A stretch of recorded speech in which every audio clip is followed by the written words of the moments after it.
જૂનાગઢ મહાનગરપાલિકાની ચૂંટણીમાં હાર બાદ આમ આદમી પાર્ટીના નેતા રેશમા પટેલે પોતાના નિવાસ સ્થાનેથી પ્રતિક્રિયા આપતા જણાવ્યું હતું કે લોકશાહીમાં હાર જીત થતી હોય છે અને પ્રજાના જનાદેશને અમે સ્વીકારીએ છીએ, સાથે જ ભાજપને પણ અમે કહીએ છીએ।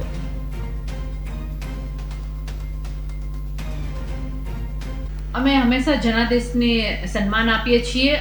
કદાચ વિરોધ પક્ષમાં રહીને ભલે અમને જેટલા પણ વોટ મળ્યા છે છતાં પણ અમે માનીએ છીએ કે અમે વિરોધ પક્ષમાં બેઠા છીએ અને વિરોધ પક્ષમાં બેસી અને અમે લોકોના પ્રશ્નોને અવાજ આપીશું। હા, કઠણાઈ છે કે સત્તા પક્ષમાં હોત તો અમે સમાધાન લાવી શકત, અત્યારે માત્ર ને માત્ર અમે પ્રશ્નોને અવાજ આપી શકીશું।